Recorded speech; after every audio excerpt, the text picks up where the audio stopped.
Let's Eat Right to Keep Fit. Adele Davis. I realized this book is from 1954. This is one of the oldest books I have. Look at this. Look at this bookmark from a magazine, probably from December 1966. Wow. Someone underlined something here from 1966. What did they underline? The migraine sufferer, for example, can be helped most by taking calcium between headaches. This bookmark is help for growth retarded children. Arthritis and vitamin E. Wow. This is pretty cool. They bookmarked that. Taking calcium for migraines. So she was a consulting nutritionist in probably the 40s and 50s, maybe even the 30s. All right, here we go. According to Adele Davis, focusing on our core nutritional principles, optimal nutrient density prevention through diet, biochemical individuality, and the essential role of vitamins/minerals in maintaining metabolic health.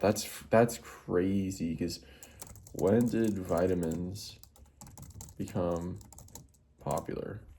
Oh, 1920s, never mind. Mainstream.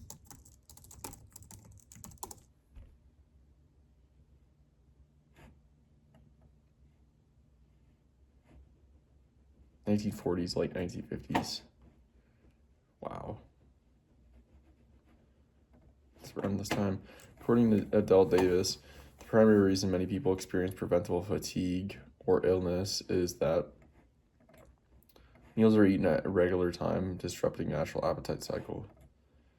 So that's crazy if that was it, but I don't think so. Nutrient intake is insufficient to meet the body's biochemical demands. Probably that. This is early stuff. Davis argues that most chronic low-grade issues stem from subclinical nutrient deficiencies. The body isn't getting the vitamins, minerals, and amino acids it needs for optimal metabolic function. This 80-20 idea underlines her whole book. Restore nutrient sufficiency, restore health. Wow, this is a fundamental book. I mean, we've built on this type of idea for so long now. This is super basic, but Davis emphasizes biochemical individuality to highlight that. People differ mainly in how many calories they can safely restrict. Each person may require different nutrient amounts for optimal function. Bodies react differently to flavor profiles, influencing eating habits. Digestion improves or worsens depending on daily stress patterns. Each person may require different nutrient amounts for optimal function.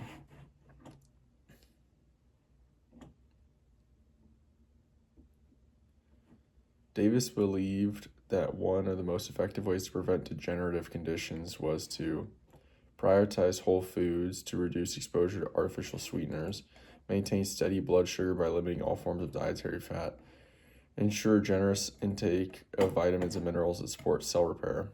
There you go. It's all about the vitamins at this time.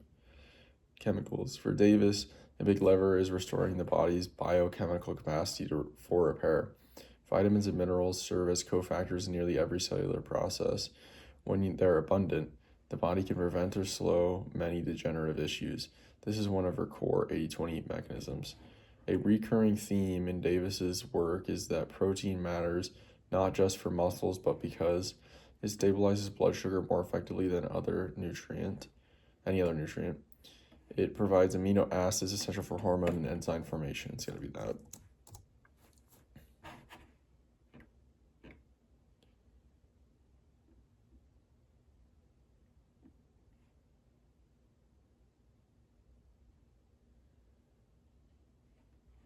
Protein supplies the amino acids the body must have to build enzymes and hormones, which direct virtually every metabolic process. Davis argues that many cravings, mood swings, and energy crashes stem primarily from fluctuations in insulin caused by low intake of complex nutrients, reduced fat consumption leading to unstable hormone production, chronic dehydration that impairs glucose transport into cells, blood sugar stability resulting from nutrient poor refined foods. It's got to be that. Blood sugar instability from resulting from nutrient poor refined foods.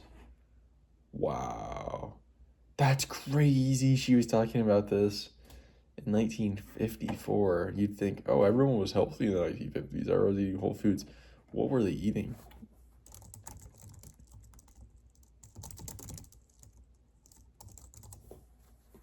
Bread, I guess, right? Bread, sugary cereal, boxed cake mixes, instant drinks, processed cheese, early fast food.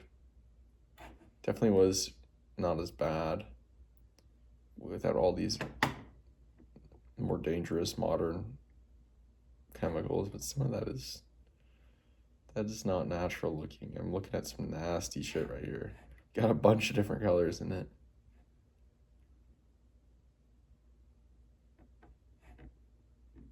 Damn, why is the stuff from the 1950s so unappetizing?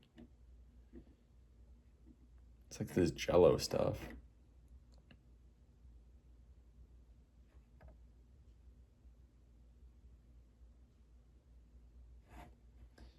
All right, let's keep going. Davis repeatedly highlights blood sugar instability caused by refined, nutrient poor foods as a root driver of cravings, irritability, and fatigue.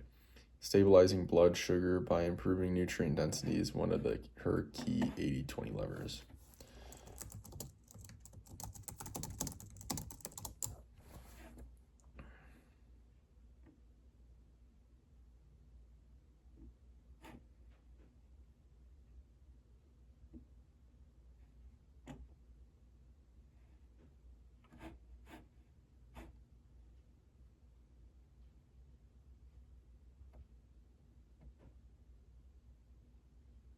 Wow, it's crazy how this book's still relevant. All right. A central point in Let's Eat Right to Keep Fit is that supplementation can be valuable because processing methods often destroy nutrients that food originally contained. Supplements are absorbed more efficiently than nutrients from food.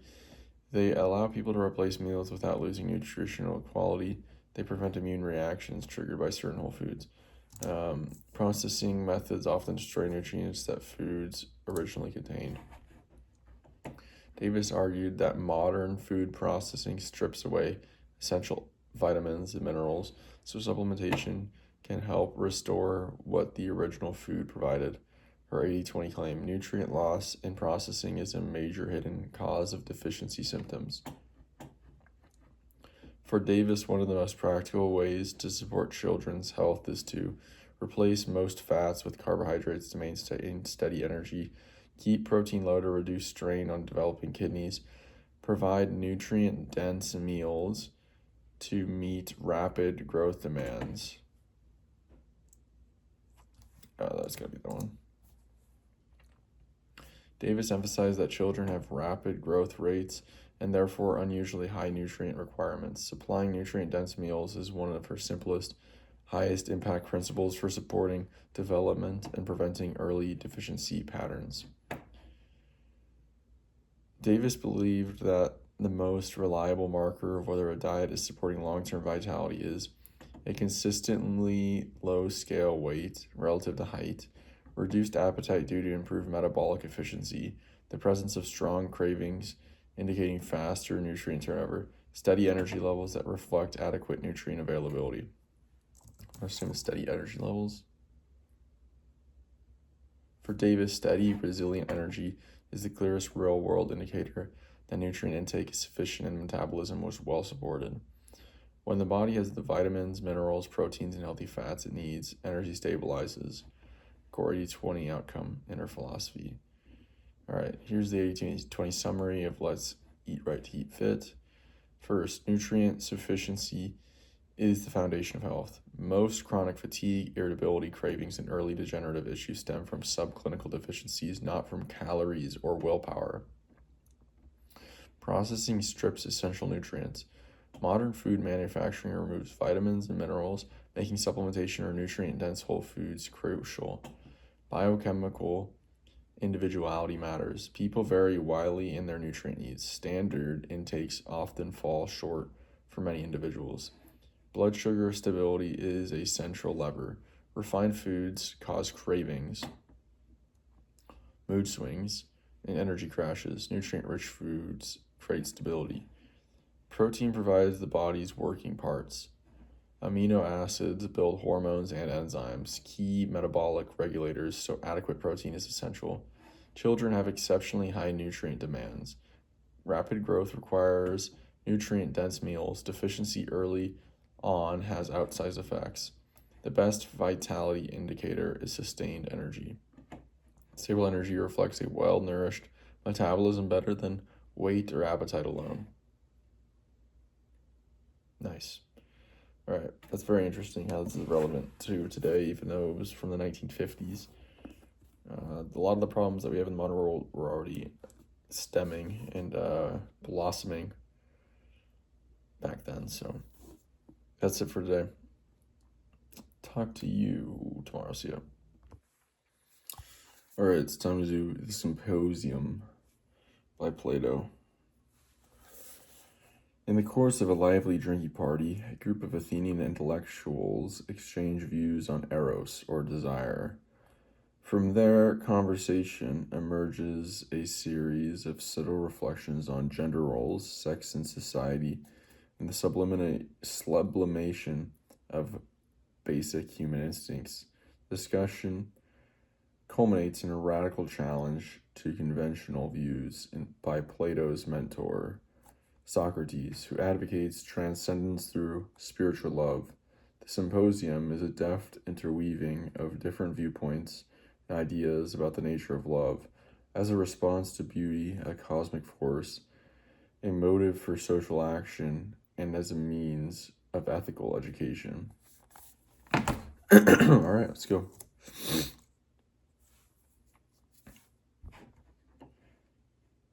So, big conceptual mechanisms: the nature of eros, the ladder of love, the contrast between physical and intellectual desire, the purpose of loving in human flourishing, and the differing accounts offered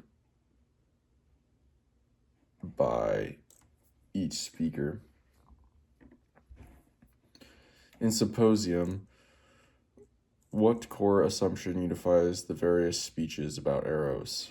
That love primarily aims to stabilize social relationships through mutual obligations.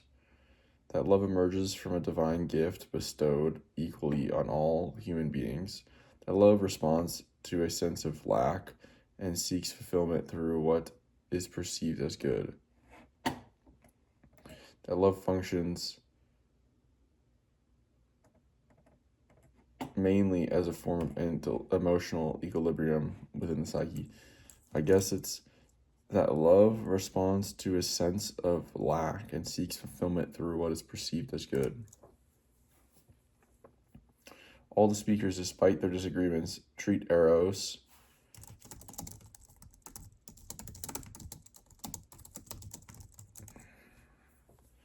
as a response to human incompleteness, a reaching out toward what is good, beautiful, or fulfilling. This lack leads to pursuit of the good. Structure is the 80-20 engine behind the dialogue. It explains why love motivates striving, creation, and ascent.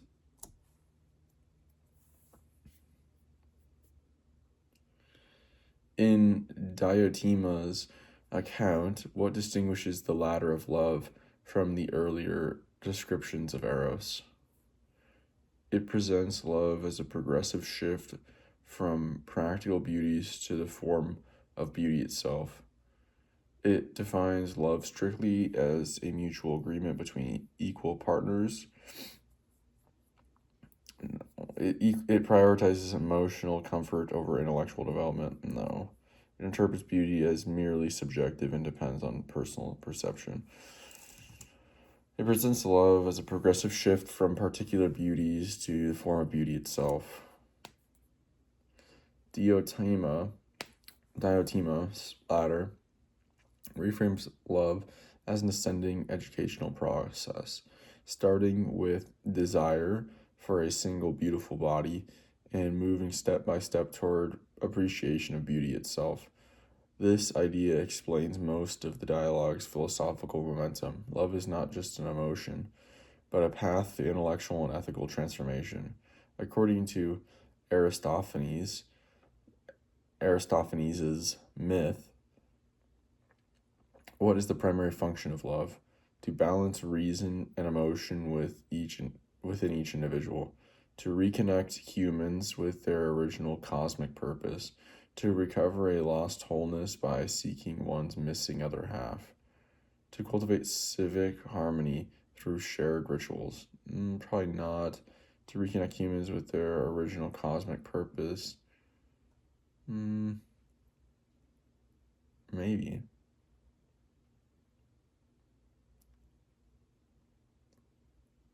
To recover lost wholeness by seeking one's missing other half. I'm gonna say that because we already talked about missing stuff, being incomplete. Aristophanes' myth frames love as the drive to restore a primordial unity. Humans were once whole but beings split into, and Eros pushes each person to seek the missing half. This simple mechanism, longing as recovery of wholeness, explains the myth's emotional power and its contrast with the more philosophical accounts. What makes Socrates is, via Diotima's analysis of love, fundamentally different from the other speeches. It describes love as a neutral cosmic force that avoids moral evaluation. It treats love as a path to immortality achieved through creation and wisdom. It argues that love should focus exclusively on political achievement. It locates love's value in maintaining stable interpersonal attachments. It treats love as a path to immortality achieved through creation and wisdom.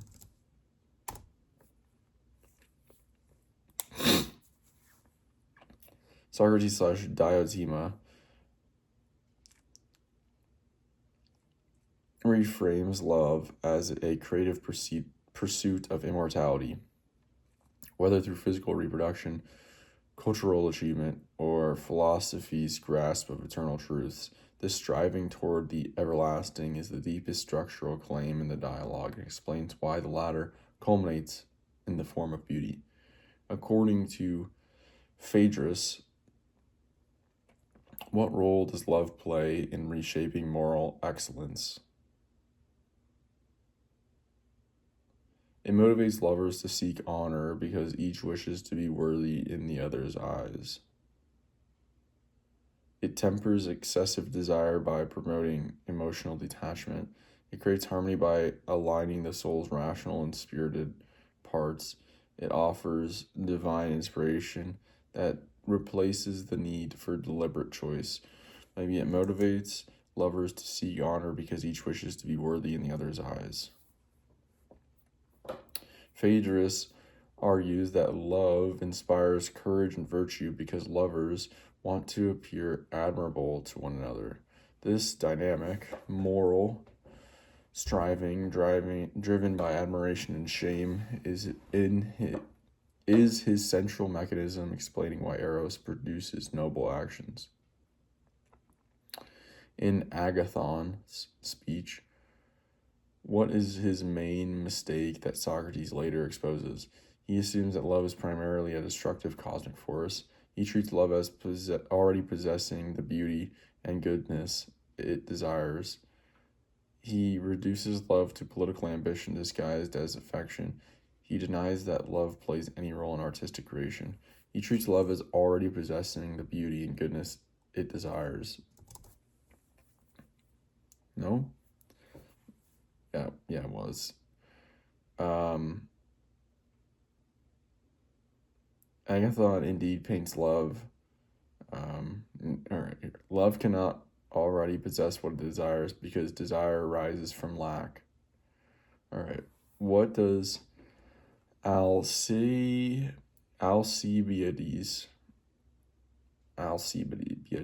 entrance and praise of Socrates add to the dialogue's exploration of love? It demonstrates how philosophical love produces stable, conflict-free relationships. It reveals how Socrates' teachings suppress emotional attachments entirely. It shows the tension between desire for a person and desire for what that person represents. It argues that erotic desire must ultimately reject beauty in favor of duty.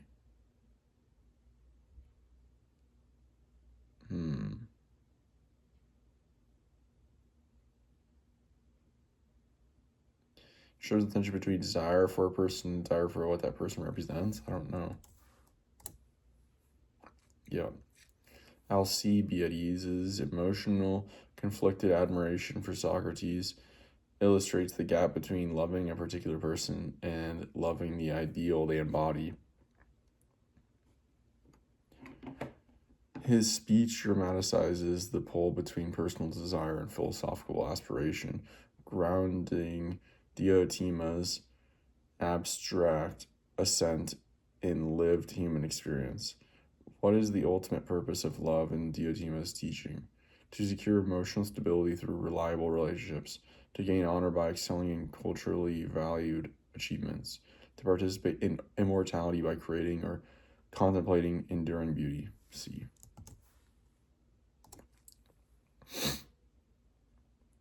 For Diotima, love aims at immortality, either through reproduction, cultural creation, or the philosophical contemplation of eternal beauty. This mechanism explains why love always reaches beyond the immediate object. It is oriented toward what endures. All right, here's the 80-20 summary of Symposium by Plato. Love begins in lack. Eros arises from incompleteness and seeks the good wherever it appears. Love is a developmental path. Diotima's ladder shows love evolving from body to many bodies, to soul, to practices, to knowledge, to the form of beauty.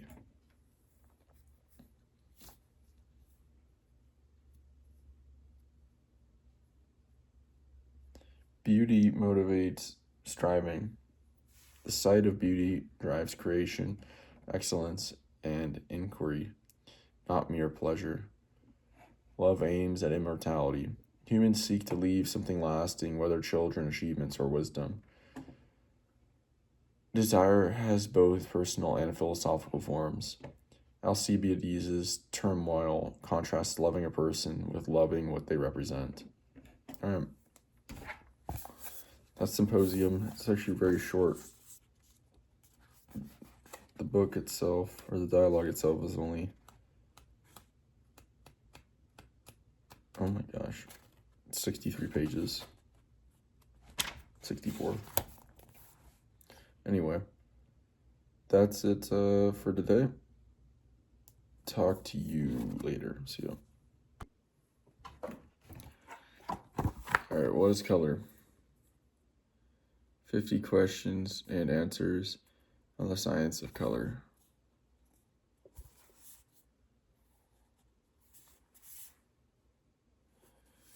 Answering 50 essential questions, or it's by Ariel Eckstutt and Joanne Eckstutt.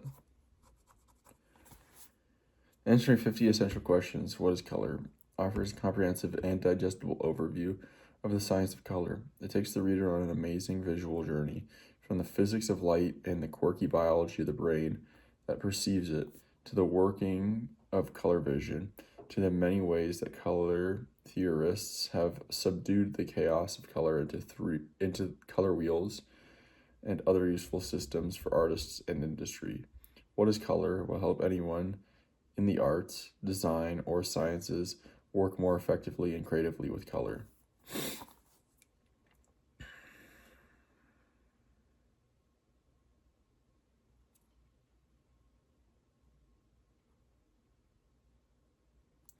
Mother and daughter.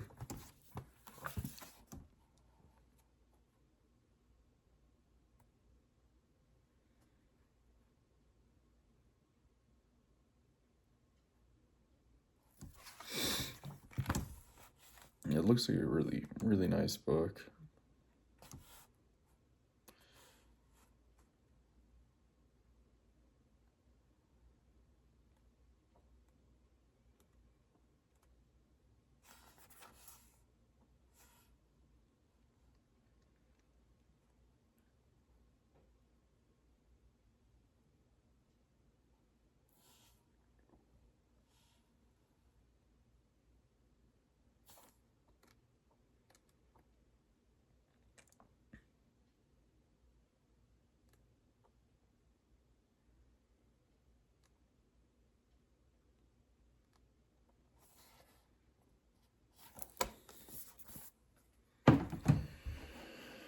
Okay.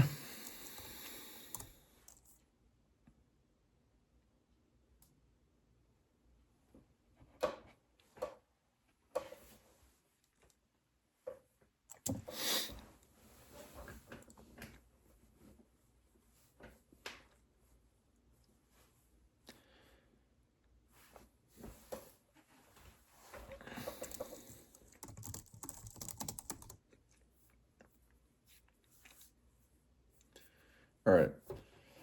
The book emphasizes, okay, I have to constantly tell ChatGPT, don't tell me the answer. It's crazy.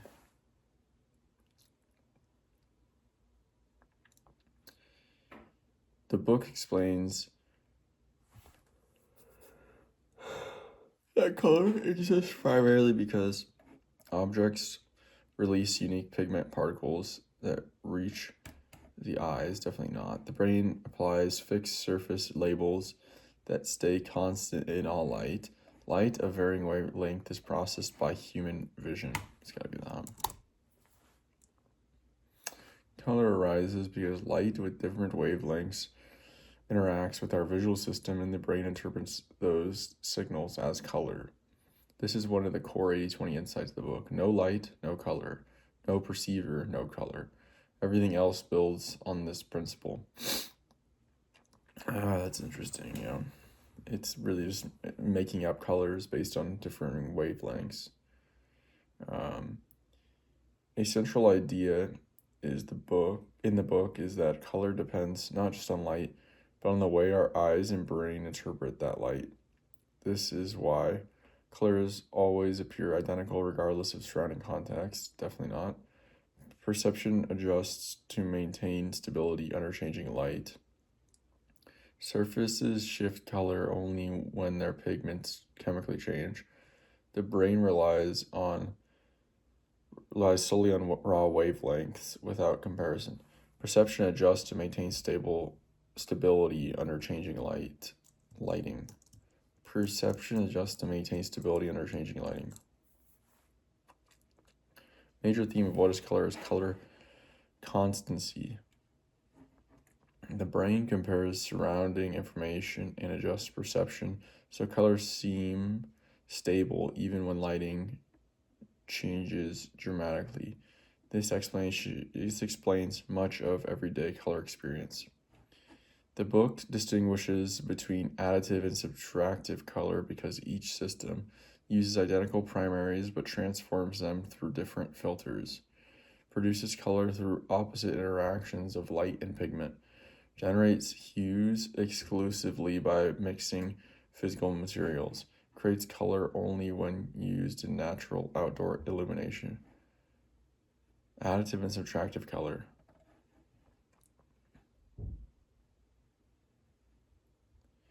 Uses identical primaries, but transforms them through different filters, I would assume. Light filters. No? Additive and subtractive systems don't use identical primaries, and their difference isn't just filters. The key 80-20 insight is that additive color mixes light, and subtractive color mixes pigments that absorb light. The opposite interaction explains why screens use RGB and paint uses CMY. Okay. opposite interactions of light and pigment. Okay. A major takeaway from the book is that humans can perceive many more colors than there are wavelengths because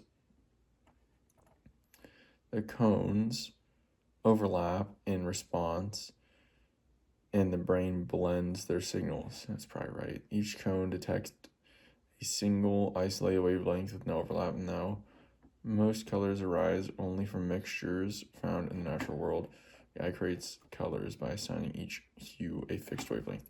Now I'm going to say the cones overlap in response, and the brain blends their signals. Because cone sensitivity overlap, the brain receives blended activity patterns that it interprets as a vast range of colors, far more than the number of distinct wavelengths. This is how we can see both spectral and non-spectral colors. A core principle emphasized by the authors is that the colors we perceive on a digital screen differ from those in printed materials primarily because screens and prints use opposite methods of producing visible color. That's kind of true. Screens and prints rely on the same primaries but vary in brightness. No, printed colors adjust automatically to surrounding illumination. Digital screens alter pigments chemically when rendering images. Screens and prints use opposite methods for producing visible color. Screens create color by emitting light, additive RGB, while printed materials create color by absorbing light, subtractive CMY. This opposite mechanism is one of the book's central 80-20 insights because it explains why colors often look different on screen versus on paper.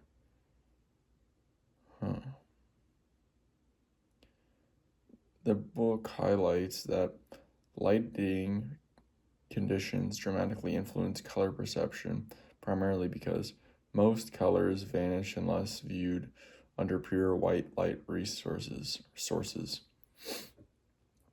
Different illuminants shift the wavelengths reflected from surfaces. That.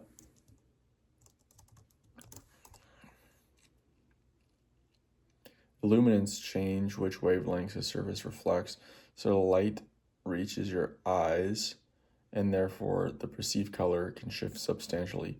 This explains why the same object can look warm, cool, dull, or vivid under different lighting. Eckstadt emphasizes that many color facts feel intuitive but are actually misconceptions. One example is the idea that primary colors are fixed.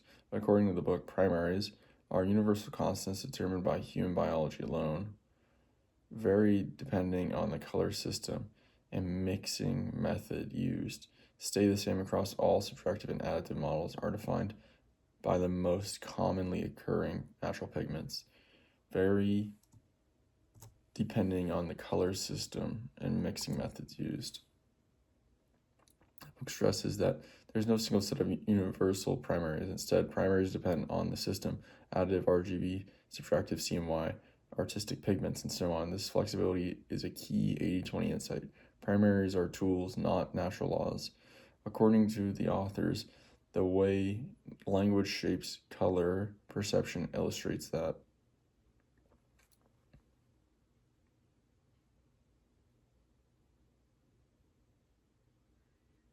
Naming colors perfectly reflects the structure of the visual system. Color categories are entirely determined by biological limits. Culture influences how people group and interpret colors. Languages assign wavelengths that match objective boundaries.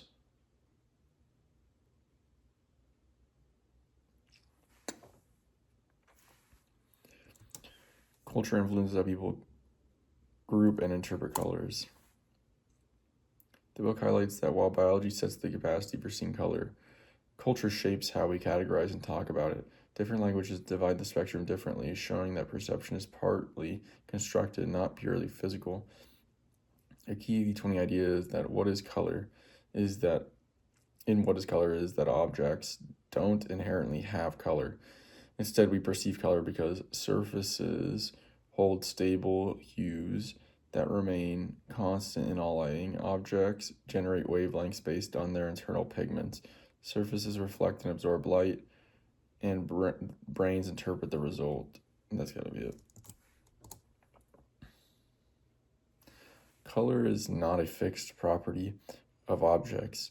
It emerges from how surfaces interact with light, plus how our brains interpret the reflected wavelengths. This relational view is one of the deepest conceptual takeaways of the book.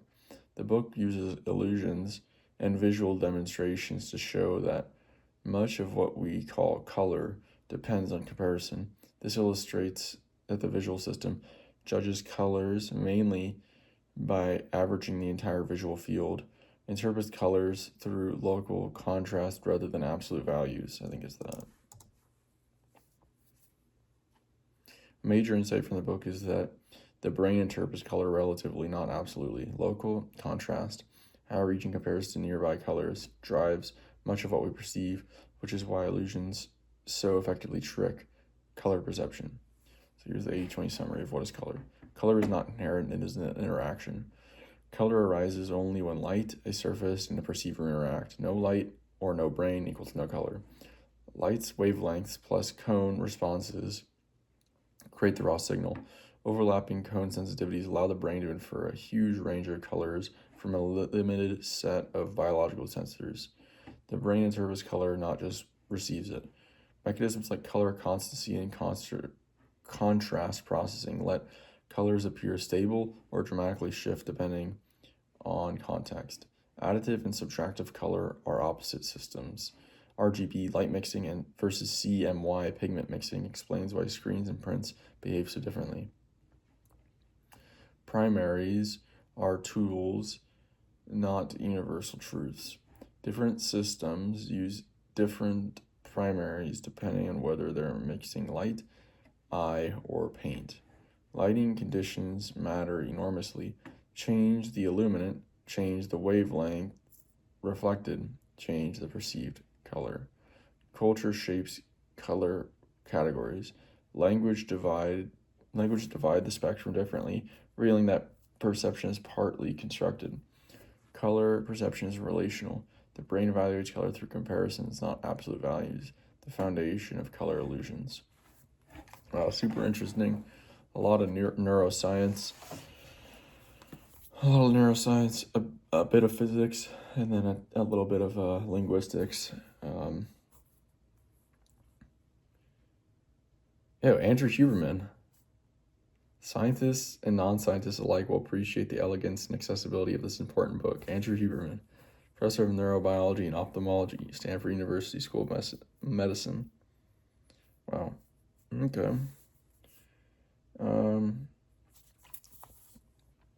Very interesting with the relational color perception, the cone overlapping, the language, the no inherent color, but all perception, the language influence.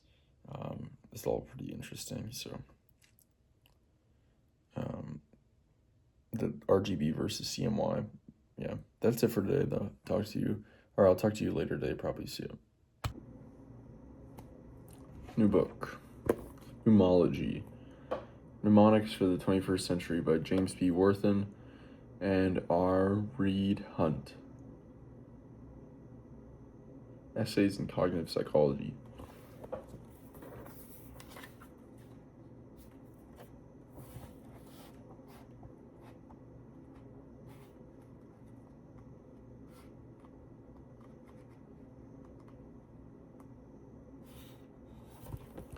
Alright. This book bridges the gap between basic memory research and mnemonic applications through a careful analysis of the processes that underlie effective memory aids. It traces the history of mnemonics, examines popular techniques, and discusses the current relevance of mnemonics to psychological research, education, cognitive rehabilitation, and those seeking to improve their memory. Using a unique approach termed pneumology, the authors seek an understanding of the psychological mechanisms underlying specific mnemonic devices or techniques, and to provide information which will allow one to improve memory by creating their own mnemonics. All right, let's go. All right, this book's core insights revolve around how memory works, why mnemonics succeed or fail, and what principles reliably enhance durable learning. According to pneumology, what is the primary reason mnemonics improve memory performance? They increase the total amount of information stored in working memory. They create richer, more distinctive retrieval cues during encoding. They reduce the need for attention during the learning process. They speed up repetition cycles by shortening rehearsal time.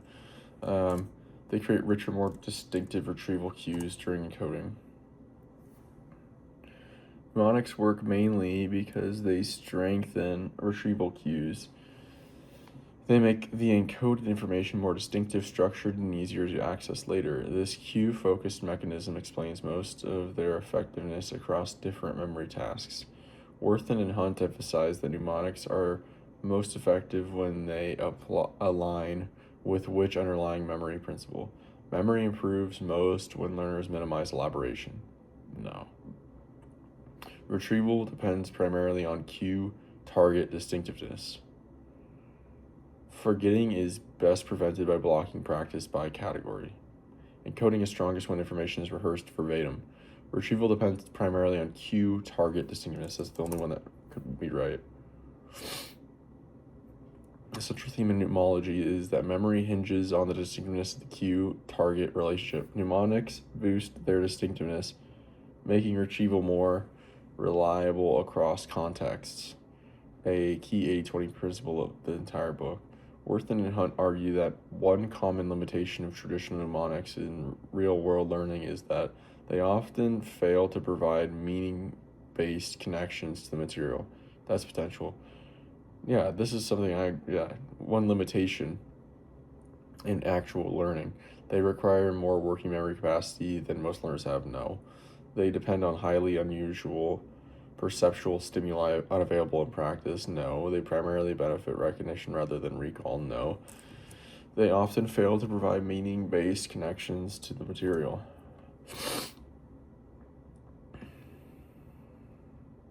Worthen and Hunt highlight that many classic mnemonics don't naturally promote meaning-based semantic connections, making them less transferable to complex real-world learning. Without meaning, recall may improve short-term but won't generalize or endure, a major limitation the authors emphasize. That's why I've never really cared about mnemonics, but I decided to get this book anyway because I'm like, hey,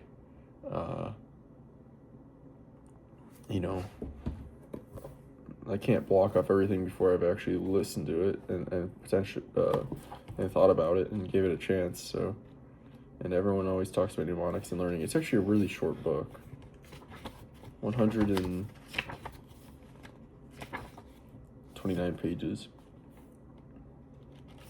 All right. In pneumology, which condition most strongly determines whether a mnemonic learned in one context will transfer to another? The learner's general verbal intelligence level. I don't know about that. The similarity between encoding cues and retrieval conditions. The amount of time spent rehearsing the mnemonic image. The complexity of the mnemonic's visual components. I don't know. The similarity between encoding cues and retrieval conditions. Transfer depends heavily on cue context similarity. If the retrieval environment does not recreate the cues established during encoding, a well-constructed mnemonic can fail. This is one of the book's central 80-20 ideas. Cue dependency governs memory performance. Yeah, but that's weak encoding then. You need to have more cues, more context, more retrievals, more failures, more environments. Worthen and Hunt argue that the most robust memory improvements arise when mnemonics are combined with which additional learning process? Rapid repetition cycles without testing. No. Self-generated elaboration that links material to prior knowledge. I'm not even going to read the rest because that's powerful. The author stressed that mnemonics become truly powerful when paired with self-generated elaboration, which anchors new information to what the learner already knows. This semantic scaffolding explains most of the long-term real-world benefits seen in memory research, far more than mnemonic imagery alone. That's what I'm talking about, bro. That's retrieval, that's elaboration. According to mnemology, what is a major reason mnemonic techniques often show strong effects in laboratory studies but weaker effects in everyday learning? Laboratory tasks typically match cues perfectly between study and test. Mnemonics only work for visually presented information. Participants in labs have unusually high memory abilities. Everyday learning reduces the need for retrieval practice. It's going to be laboratory tasks typically match cues perfectly between study and test. In laboratory conditions, cue target alignment is tightly controlled. The test environment mirrors the encoding cues almost perfectly. In the real world, cues drift, context change, and retrieval demands are more variable, which weakens mnemonic performance. This principle is foundational to Worthen and Hunt's critique of overgeneralizing lab results. Worthen and Hunt describe the dual function of mnemonics in memory. What is this dual function? They both condense information and eliminate interference. They both structure encoding and strengthen retrieval pathways. They both automate rehearsal and reduce cognitive load. They both enhance recognition and suppress false memories. I'm going to say they both structure encoding and strengthen retrieval pathways. Worthen and Hunt emphasize that mnemonics serve a dual function. They provide structure at encoding and strengthen retrieval pathways later. This pairing explains why mnemonics outperform simple repetition. They enhance both sides of the memory process. Which principle best captures the author's explanation of why imagery-based mnemonics sometimes fail despite being vivid? Vivid images guarantee encoding but prevent consolidation. Imagery enhances attention but suppresses semantic processing. Vividness alone does not ensure strong cue target links. Visual elaboration works only when paired with rote rehearsal. I'm going to say the cue target links might be memorable, but not enough for the actual target or purposeful. The authors repeatedly warn that vividness is not enough. A striking image can still fail if it doesn't establish a precise diagnostic link between cue and target.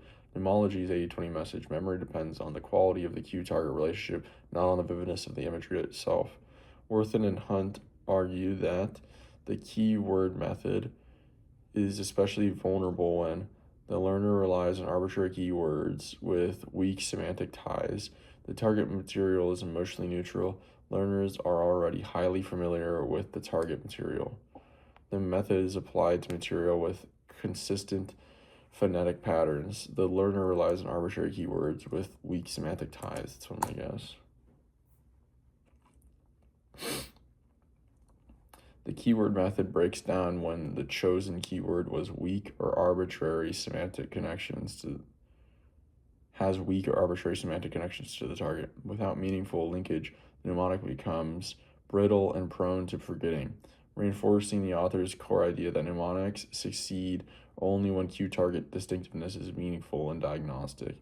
Which overarching conclusion do Worthen and Hunt draw about the role of mnemonics in modern learning? Mnemonics are universal tools that replace the need for conceptual understanding. Mnemonics are valuable but must be integrated with deeper meaning-based learning strategies. Worthen and Hunt's central thesis is that mnemonics are powerful but not standalone tools. Their real value emerges when combined with meaning-based learning, self-generated elaboration, and retrieval practice. Mnemonics provide structure, but understanding provides durability.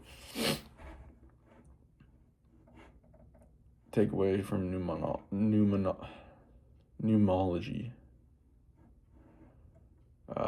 First, memory is cue dependent above all else. The effectiveness of any mnemonic rises and falls with the distinctiveness and diagnosticity of the retrieval cues it creates.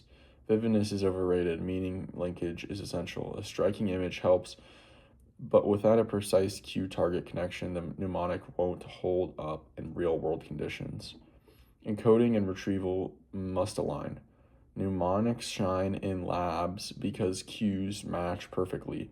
In everyday learning, cue drift reduces performance unless learners design cues with transfer in mind.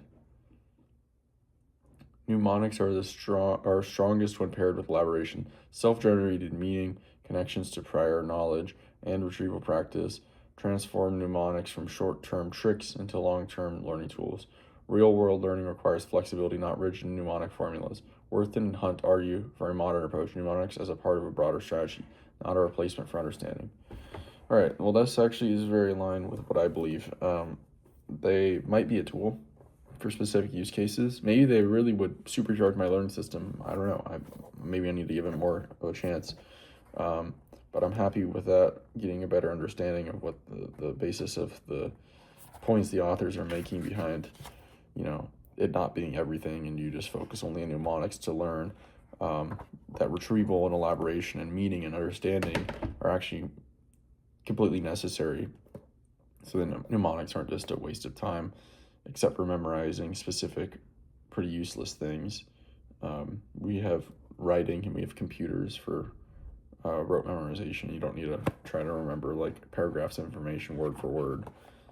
It's more about, connecting ideas in a unique way that the brain can. And what does that is connection across the brain and across different ideas and understanding that links different pieces of the big picture together. So that's it for today. Or for now. I'll talk to you later. See ya. New day, new book. This is a little tiny pocket book. Treasures of the National Museum of the American Indian.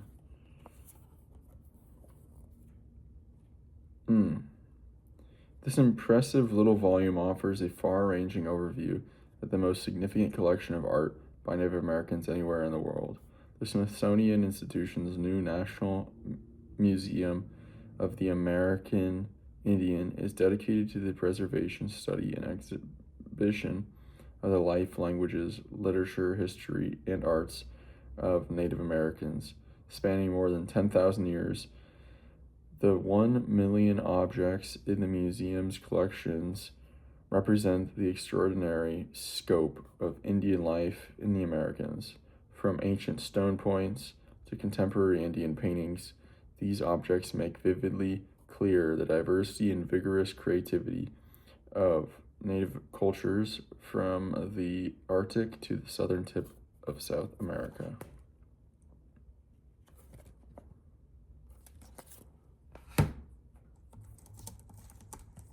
This is by Richard J. West. By W. Richard West.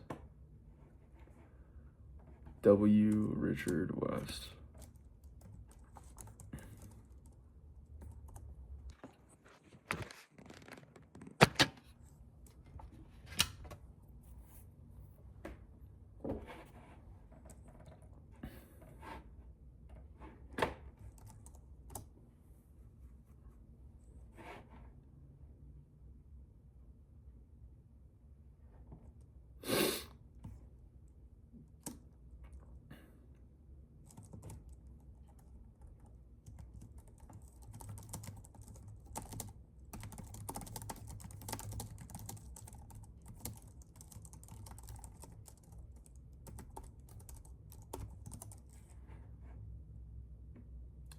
All right, so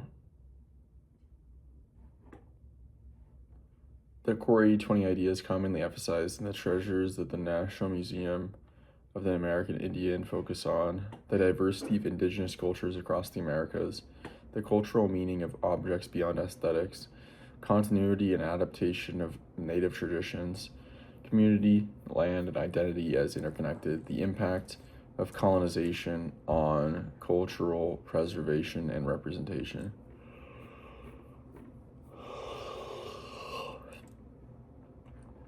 The central theme of the treasures of the National Museum of the American Indian is that native objects are best understood as decorative works whose styles mainly reflect regional artistic preferences, historical artifacts whose value lies primarily in their age and rarity, cultural expressions embedded in living traditions and community identity. I'm going to say that.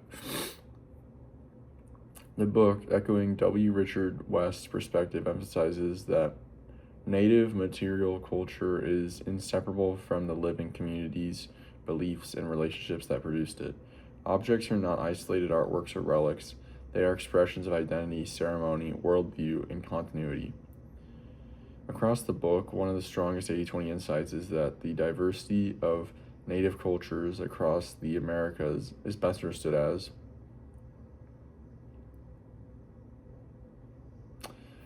minor variations on a shared continental cultural pattern, distinct traditions shaped by unique environments and historical experiences. Yeah.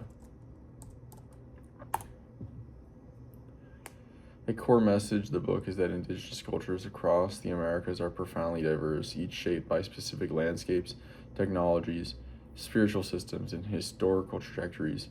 Understanding the objects means understanding the environments and communities that formed them. A recurring principle emphasized in the collection is the relationship between native material culture and continuity. This continuity is best described as preservation of old forms despite the disappearance of underlying traditions.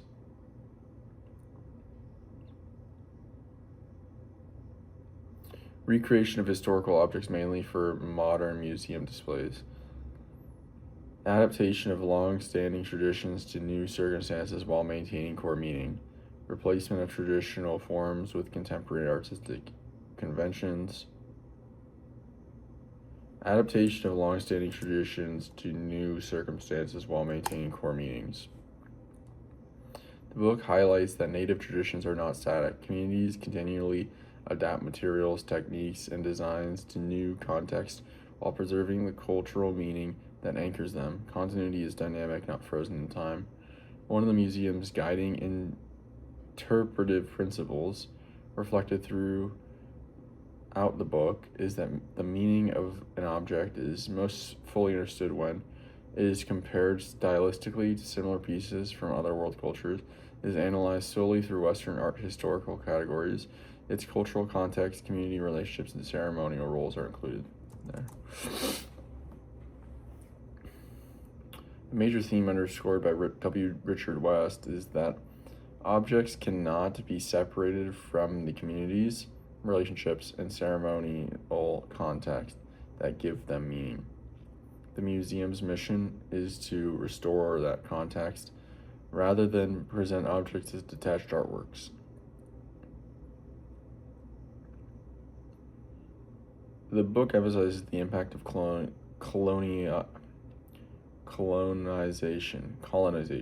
The book emphasizes the impact of colonization on native material heritage. The most central 80/20 insight is that colonization ended most native artistic traditions by eliminating the necessary skills, changed external circumstances, but did not erase core cultural identities. Boom. The book stresses that despite immense pressure, removal, assimilation policies, cultural suppression, native communities maintained their cultural identities and reasserted them through ongoing artistic and ceremonial traditions. Colonization changed conditions, but not the underlying cultural foundations. A key interpretive approach promoted by the National Museum of the American Indian is that representation of native cultures should be determined primarily by external scholars to maintain academic neutrality, standardized into a single narrative for easier public understanding, led by native voices to reflect community perspectives and sovereignty.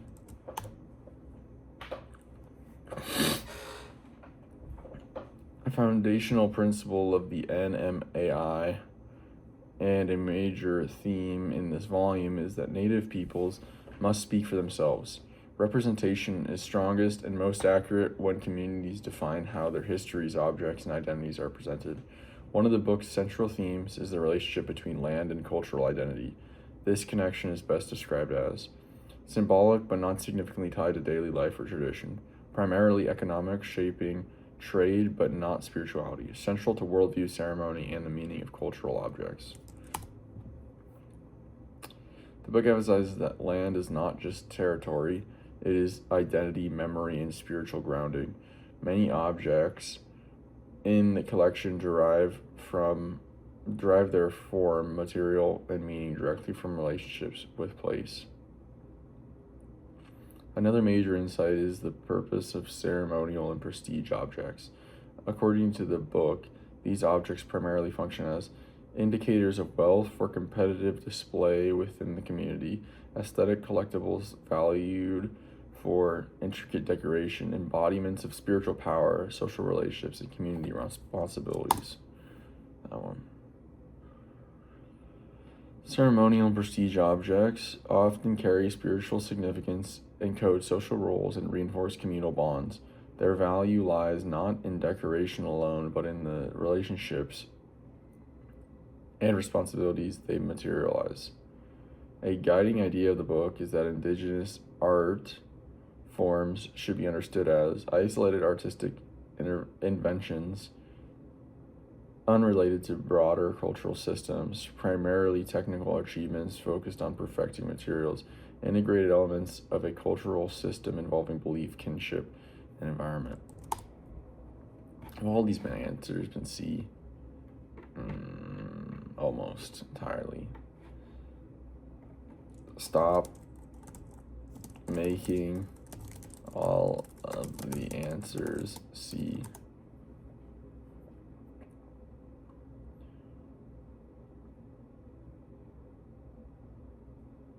A final major 80/20 insight emphasized in the volume is the role of museums like the NMAI.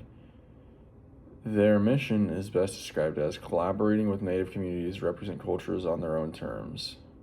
Probably that.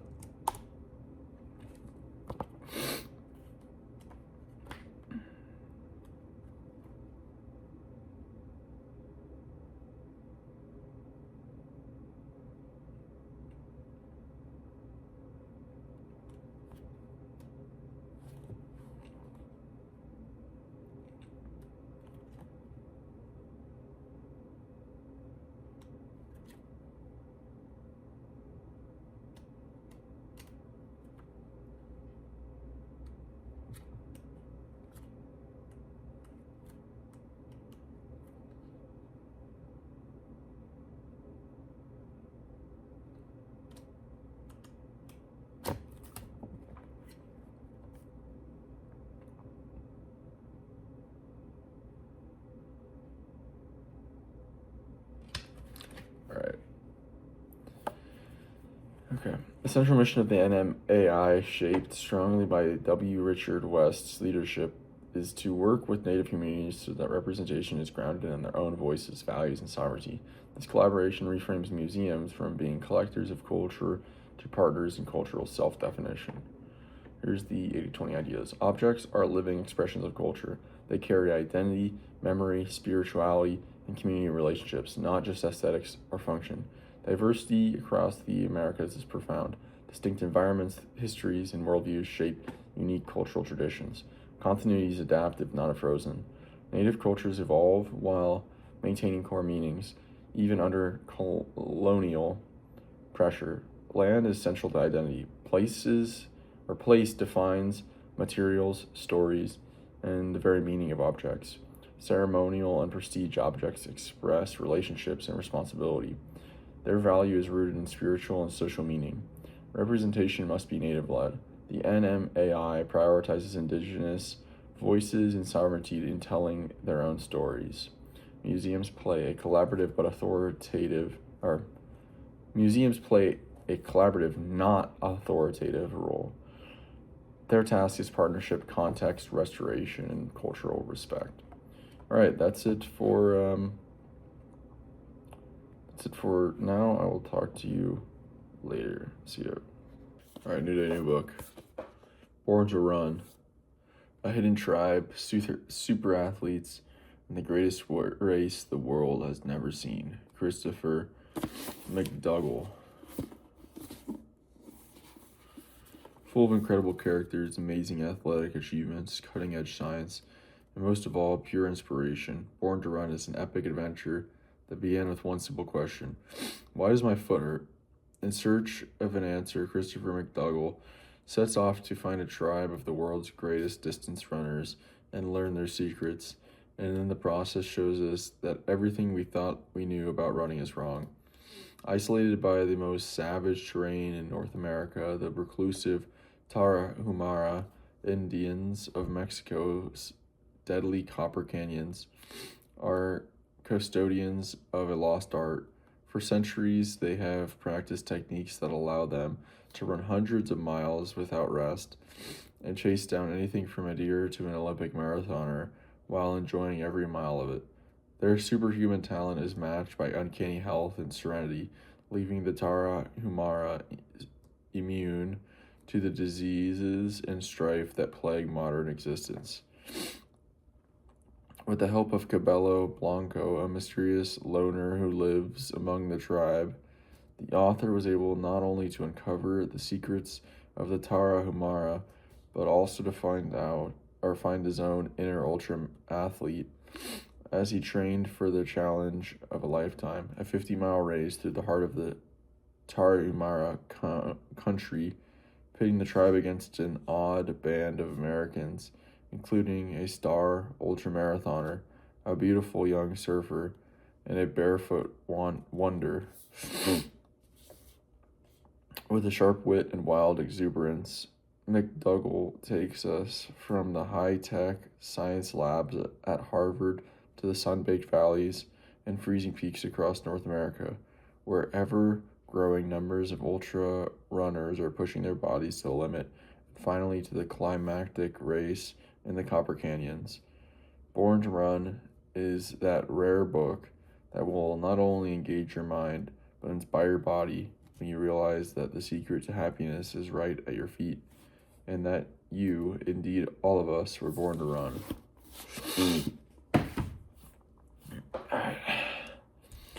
Which core idea best captures McDougall's central claim about human running ability? Humans excel at running mainly due to modern training tools and high-tech footwear. Human endurance running is an evolutionary adaptation that favors efficiency over speed. The primary limit of distance running is genetic predisposition rather than technique or lifestyle. Running performance largely depends on maximizing muscle mass and power output. Human endurance running is an evolutionary adaptation that favors efficiency over speed.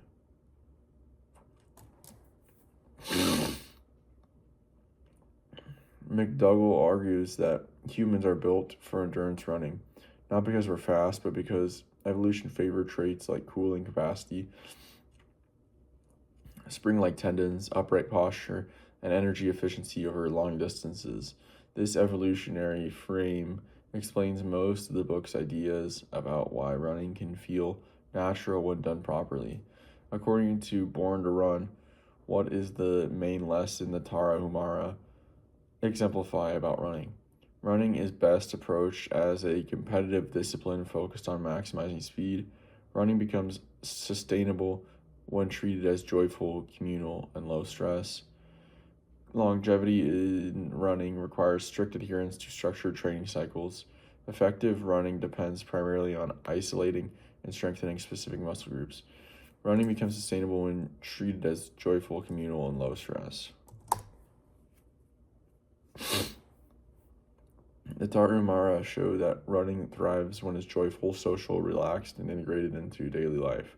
Their effortless longevity comes less from specialized training and more from attitude, community, and playful movement, a key pattern McDougall highlights throughout the book. McDougall attributes many modern running injuries to which underlying cause: excessive reliance on cushioned footwear that alters natural mechanics. I'm going to assume that.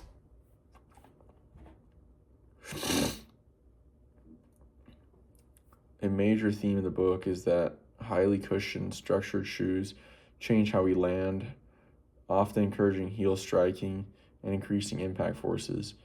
This disrupts natural biomechanics, creating many injuries runners assume are inevitable. The big idea: feet work best when they work naturally. In Born to Run, what role does relaxation play in efficient running? Relaxation reduces muscle engagement, making running mechanically inefficient. Relaxation enables smoother form and better energy conservation over long distances. Relaxation is a mechanical advantage in distance running. Tension wastes energy, stiffens movement, and disrupts natural form. The best runners, including the Tarahumara, stay loose, calm and fluid, allowing gravity and elastic recoil to do much of the work. McDougall highlights the Tarahumara diet, notably pineal and chia, primarily to illustrate which broader point. Optimal performance requires high protein supplementation for muscle repair. Simple whole food diets can support remarkable endurance with minimal complexity. The Tarahumara demonstrate that extraordinary endurance doesn't require elaborate diets or supplements. Their simple whole food staples like pineal and chia underscore the book's broader claim that natural, unprocessed habits generally support natural, uninjured running. According to McDougall, what distinguishes the most successful ultra runners? They focus on dominating competitors through aggressive pacing strategies, a mindset centered on enjoyment, patience, and cooperation rather than struggle.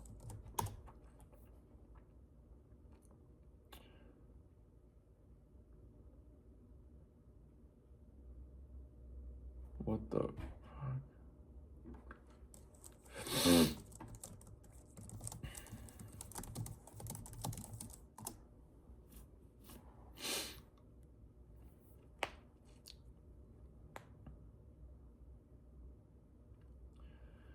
McDougall emphasizes that top ultra runners succeed not because they fight harder, but because they relax into the experience. Joy, patience, cooperation, and almost playful mindset allow them to stay efficient and endure the emotional and physical demands of ultra distance running. The mental approach is the performance multiplier. What does McDougall present as the key biomechanical principle behind efficient natural running? Driving hard off the toes to generate maximal propulsion each stride, landing lightly under the body to let elastic recoil do much of the work, extending the stride far forward to increase travel per step, keeping the torso rigid to minimize upper body movement. Landing lightly under the body to let elastic recoil do much of the work.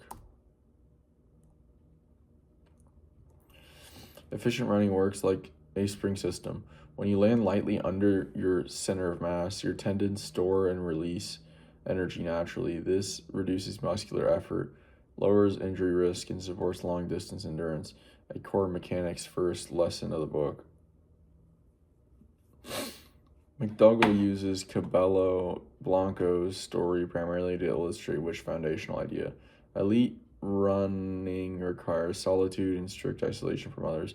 The essence of running is generosity, connection, and shared joy. Be and stop making every answer be. Dude, I swear, ChatGPT's ass.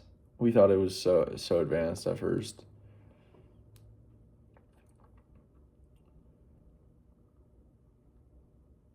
All right. Cabello Blanco embodies the idea that running is about connection to people, to nature, and to joy of moving. His creation of the Copper Canyon Ultra Marathon reflects the book's theme that running culture thrives on generosity rather than competition. Which idea best captures McDougall's argument about pain in running? Pain often signals a mismatch between natural biomechanics and modern habits. McDougall argues that most running isn't an inevitable part of the sport. Running pain is inevitable. It's a byproduct of unnatural form, unnatural shoes, and unnatural movement patterns. While mechanics return to something more natural and relaxed, much of the pain disappears. This principle explains a huge share of the book's message. According to Born to run, what is the deeper takeaway about human endurance?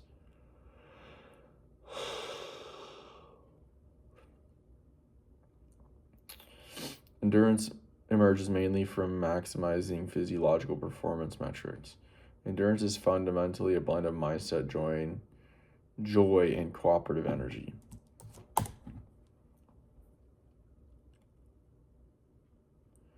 McDougall frames endurance not as a purely physical trait, but as an emotional and communal one. Joy, purpose, connection, and a relaxed mindset allows humans to tap into the endurance engine evolution gave us. Physiological capacity matters, but the mindset unlocks it. All right, here's the 80-20. Humans evolved to run long distances. Running is a modern hobby. Running is not a modern hobby. It's a built-in evolutionary adaptation involving cooling ability, spring-loaded tendons, and efficient mechanics. Natural movement prevents most injuries. Cushioned shoes and forced heel striking disrupts biomechanics. Light, easy, natural running mechanics reduce impact and make running sustainable. Joy and relaxation are performance multipliers. The best runners stay loose, fluid, and playful. Tension wastes energy, just joy restores it. The Tarahumara model sustainable endurance. They run far with ease because running is social, fun, and integrated into everyday life, not a grind or competition. Community and generosity matter more than competition. From Cabela Blanco to the Tarahumara, the book shows that running thrives in an atmosphere of connection, not ego. Simple lifestyles support exceptional endurance. Basic whole foods, minimal gear, natural movement, and a peaceful mindset outperform high-tech approaches. All right, that's it for today. Interesting book on running, endurance. I'm gonna think about when I'm running later today. Landing below the center of my mass, essentially, and staying relaxed and loose. So that's it for today. For now. Talk to you later. See ya. All right, second book of the day. I haven't done this in a while, but Bhagavad Gita. Time to do the Gita.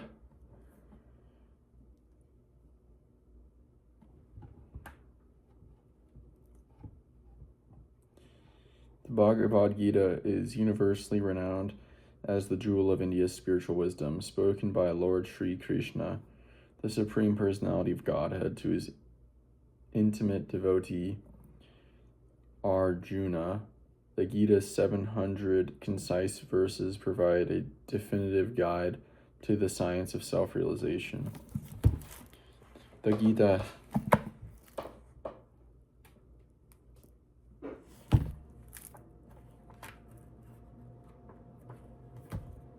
All right, let's do it.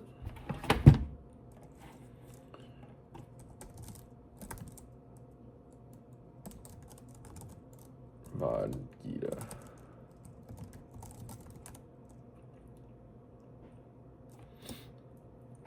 All right. This is Prabhupada's edition. Here are the core themes I'll draw from for the quiz. The Gita's central tension, Arjuna's moral crisis versus Krishna's dharma-based guidance. The three core yogas, Karma Yoga, Jnana Yoga, Bhakti Yoga. The nature of the self, Atma, versus the body. Duty without attachment to results. Krishna as the Supreme Personality of Godhead, distinctive to as it is. The three modes of material nature, surrender, devotion, and the ultimate purpose of spiritual life. All right, here we go. According to the Bhagavad Gita as it is, what primarily resolves Arjuna's paralysis on the battlefield? Understanding that strategic victory depends on proper military formation, realizing that emotional detachment makes him immune to suffering, recognizing that performing his prescribed duty is devotion aligns him with the Supreme, accepting that personal preference overrides social and spiritual obligations. I'm going to say recognizing that performing his prescribed duty in devotion aligns him with the Supreme. Arjuna's crisis is resolved when he understands that his duty, Svadharma, must be performed as an offering to Krishna without attachment to personal gain or loss. This shift from acting for oneself to acting in devotion removes the paralyzing conflict between emotion and obligation. It's one of the Gita's central 80-20 principles. Duty plus devotion dissolves confusion. In Bhagavad Gita, as it is, what is the core reason the soul, Atma, is considered unaffected by bodily changes? Because consciousness adjusts its form to match each bodily stage, because the soul temporarily merges with material elements during change, because the soul is eternal and distinct from matter, remaining unchanged as the body changes. I'm going to go with that. The essential 80-20 insight of the Gita is that the soul is eternal, unchanging, and categorically different from matter. Bodily change doesn't touch the Atma because the Atma is not material to begin with. This is the foundation for understanding duty, fearlessness, and liberation throughout the text. According to Bhagavad Gita as it is, what distinguishes Bhakti Yoga from other primary yogas? It relies on mental speculation to understand the nature of the Absolute. It centers on performing duties solely for social harmony. It emphasizes loving service and surrender to the Supreme Person. C, don't make every answer C. I can't wait for LLMs to improve. Understood. Thanks for pointing that out. Okay. Here we go. Correct. Bhakti Yoga's defining feature in as it is personal devotion and loving service to Krishna, which Prabhupada emphasizes as the most direct and complete path. Unlike knowledge-based or duty-focused paths, Bhakti centers on relationship and surrender. In the Gita, what is the primary effect of the three modes of material nature, gunas, on human behavior?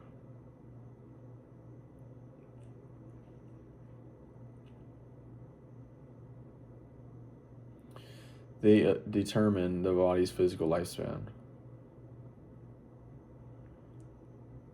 They influence tendencies toward action, knowledge, or inertia. They eliminate free will by fixing one's predetermined fate. They create identical reactions to all external events. Primary effect of three modes of material nature, gunas, on human behavior. They influence tendencies toward action, knowledge, or inertia. That's what I'm going to guess. The three gunas, sattva.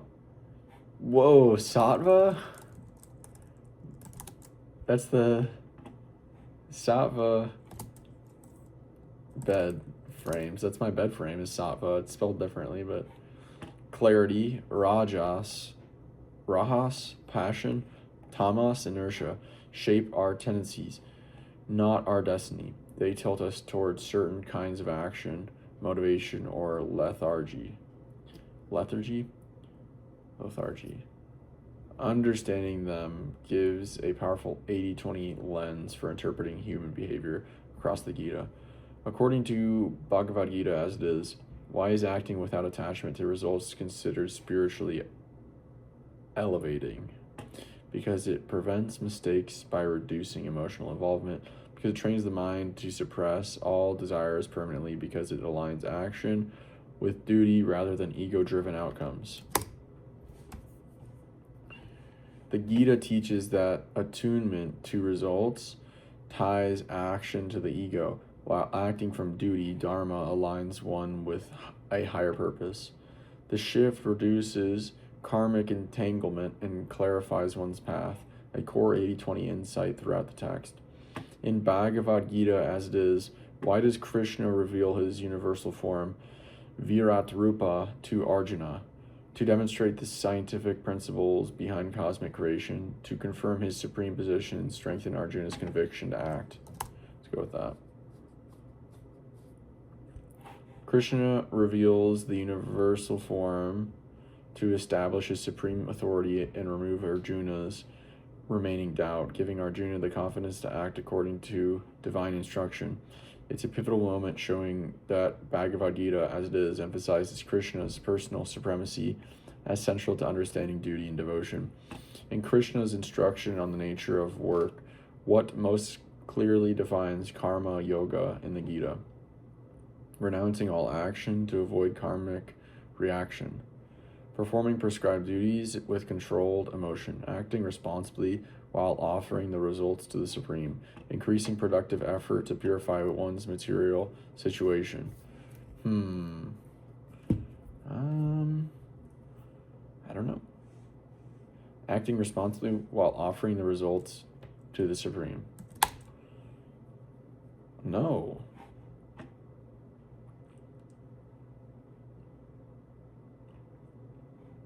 The key 80-20 insight of karma yoga is that action becomes yoga when one releases ownership of the results and aligns the work with Krishna. Option C comes very close, but most precise formulation in the tradition of as it is actually in another choice. Let's clarify. Karma yoga does not require offering results explicitly to the Supreme. That's closer to devotional karma yoga, karma bhakti. Its essential feature is acting without attachment, not necessarily dedicating results. Okay, the correct answer was B, performing prescribed duties without or with controlled emotion. This best captures karma yoga as described in the early chapters. Doing one's duty, remaining steady without being disturbed by gain or loss. This sets the stage for bhakti, but is not identical to it. According to Bhagavad Gita as it is, what is the ultimate instruction Krishna gives at the end of the text? Cultivate knowledge until all dualities dissolve. Perform rituals to accumulate pious merit. Surrender fully to Him, taking refuge beyond all duties. Meditate in seclusion to transcend all worldly responsibilities. Surrender fully to Him, take refuge beyond all duties. Krishna's final instruction, often called the Gita's essence verse, is the call to surrender fully to Him, transcending even spiritually prescribed duties. This teaching unifies all the Gita's strands: duty, devotion, knowledge, and liberation. And as it is, Prabhupada emphasizes that surrender to the Supreme Person is the ultimate 80-20 key to spiritual progress. How does Bhagavad Gita as it is describe the relationship between Krishna and the individual soul? They are identical manifestations of one impersonal energy. They are eternally distinct yet connected as master and servant. I'm going to assume that. In Bhagavad Gita as it is, Krishna and the individual soul are eternally distinct personalities bound by a relationship of loving service. This distinction with connection is essential Vaishnava 80-20 insight. Liberation doesn't erase individuality, it restores it in harmony with the Supreme. According to the Gita's core teaching, what primarily binds a person to material suffering? Failure to perform complex rituals, consistency, desire-driven action rooted in ego and attachment. It's got to be that, right? The Gita repeatedly emphasizes that ego-driven desire and attachment are the engine of karmic bondage. When action is fueled by craving or aversion, it creates reactions that keep the soul entangled in material experience. This is one of the deepest 80-20 principles of the text. Purify desire leads to purifying destiny. So here's the 80-20 summary. 1. The soul is eternal and distinct from the body. Understanding this dissolves fear and clarifies duty. Duty becomes liberating when done without attachment. Action aligned with dharma but free from ego ends karmic entanglement. The three gunas shape human tendencies. Clarity, passion, and inertia explain most patterns of thought and behavior. Bhakti is the highest yoga. Loving service to Krishna integrates duty, knowledge, and mediation. Krishna is the Supreme Person. Recognizing his position resolves Arjuna's moral confusion and grounds the text's worldview. Surrender is the final instruction. Transcending even prescribed duties through trust in the divine is the Gita's culmination. Interesting stuff with the Bhagavad Gita. Do you think that the Christian God and the like supreme person could be the same person? Do you think it's amendable? I think it's possible.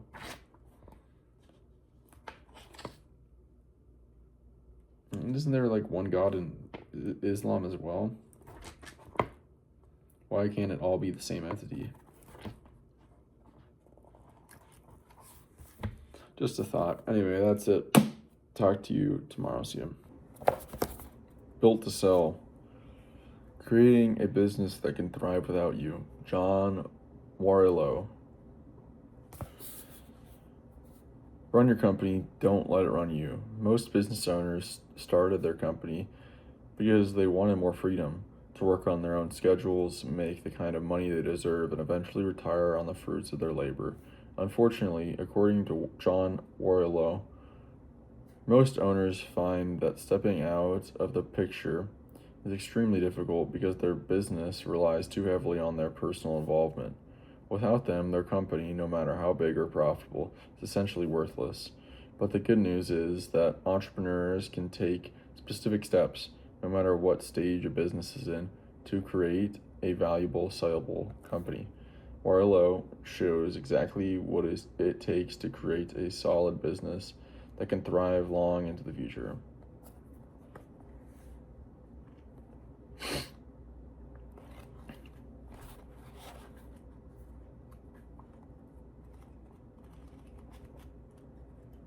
It's a really short book. All right, let's do it.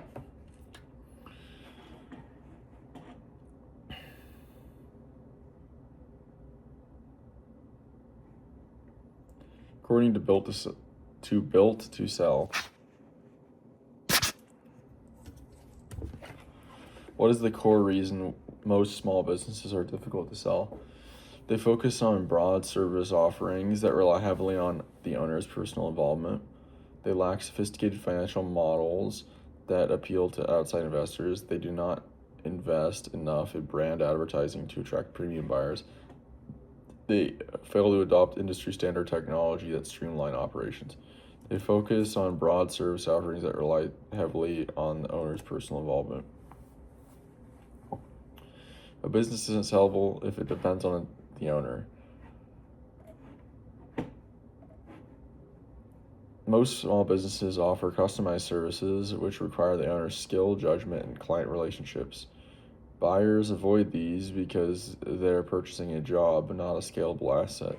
The book's central shift is moving from owner-dependent services to a productized, teachable, repeatable offer. Warlow argues that the fastest path to building a sellable company is to offer a wide range of services that can attract diverse clients, standardize one specialized offering that can be delivered repeatedly. Probably that. The 80-20 principle here, productization creates scalability. By narrowing to one specialized repeatable offer, you shift from customized labor, hard to scale, hard to sell, to a consistent product with predictable margins, teachable processes, and clear value to buyers. And Built to Sell, what is the primary purpose of creating a step-by-step delivery process for your offering?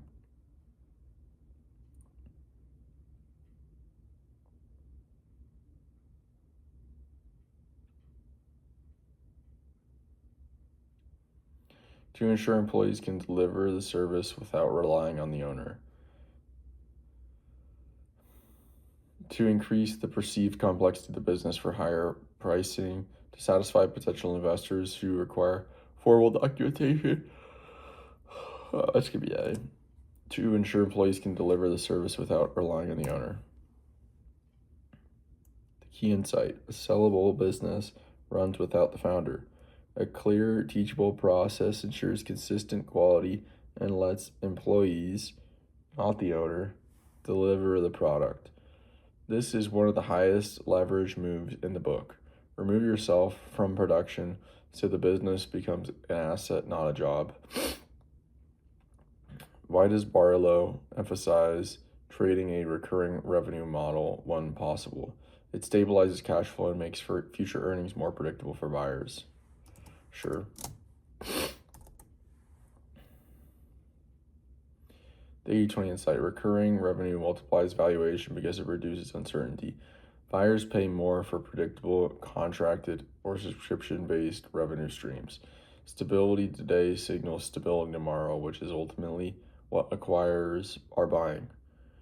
In Built to Sell, Warlow recommends that founders hire a sales team primarily so they can increase total revenue by expanding into new industries quickly, reduce their own involvement in selling and client relationships, improve negotiation leverage by having multiple sales channels, replace marketing activities with more personalized outreach. I'd say reduce their own involvement in selling and client relationships. The underlying principle: if the owner is the rainmaker, the business isn't sellable. Hiring a sales team transfers the client acquisition engine away from the founder. This is essential because buyers want a business where revenue continues without the owner's charisma, network, or personal involvement. Warlow advises business owners to avoid taking on clients who demand heavy customization because custom work disrupts the standardized model that makes the company scalable. It's got to be that.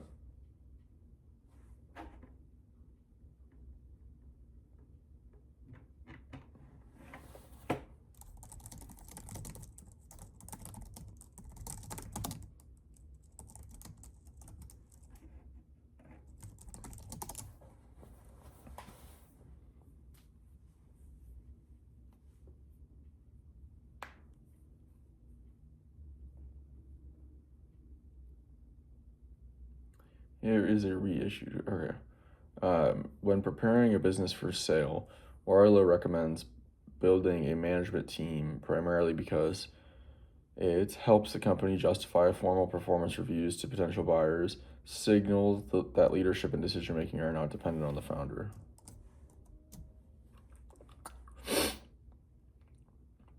Buyers want a business that keeps running when the founder steps away. A capable management team proves that decisions, operations, and performance won't collapse without the owner, a core requirement for a truly sellable company. Warlow encourages owners to focus on a narrow target market, mainly because it makes pricing easier by aligning with industry benchmarking rules, strengthens expertise and differentiation, improving the value of the offering. Yep. Narrowing your target market strengthens positioning. When you specialize, you become the clear expert for a specific type of customer. This reinforces your productized offering, raising pricing power and increasing attractiveness to potential acquirers. In Built to Sell, Warlow recommends that founders eventually stop personally handling major clients because it frees the founder to focus entirely on branding strategies. Buyers view reliance on founder-client relationships as a major risk. Yeah, that's probably right. B.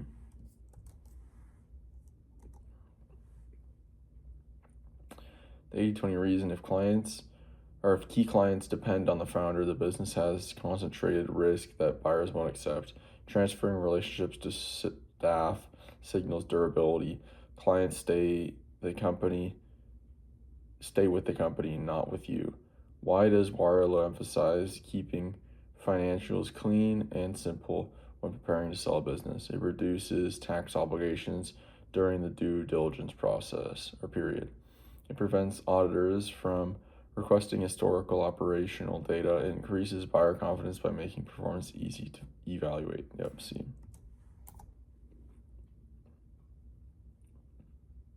Clarity reduces perceived risk. Simple, transparent financials make it far easier for buyers to understand margins, trends, and stability, which directly increase confidence and valuation.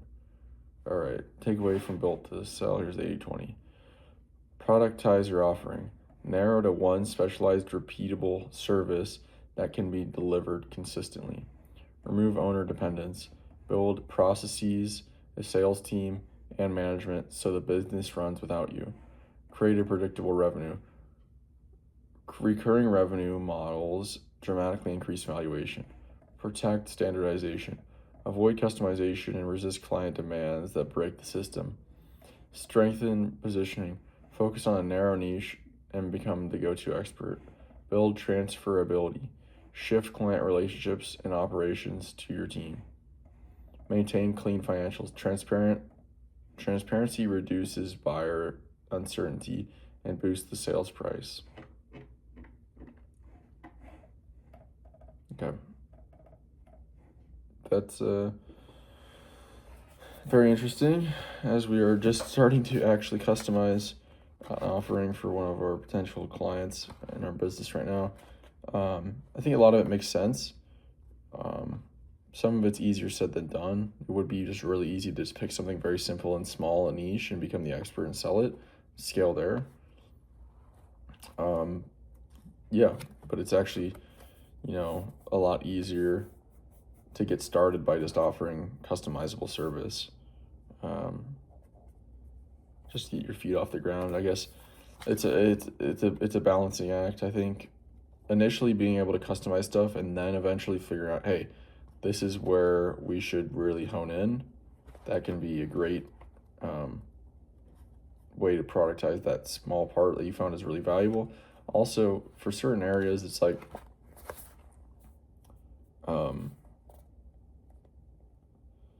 if you can customize, if you can do a lot more stuff, take in a lot more complexity, you can actually charge a lot more and become a lot more valuable. So yeah, it makes sense to me though. And this is why I continue to learn more and more about tech, because tech is very productizable. If you can just build a software once, there you go. Solve that problem forever, and you can focus on making it better and better. All you got to do at that point is sell it. So that's it for now.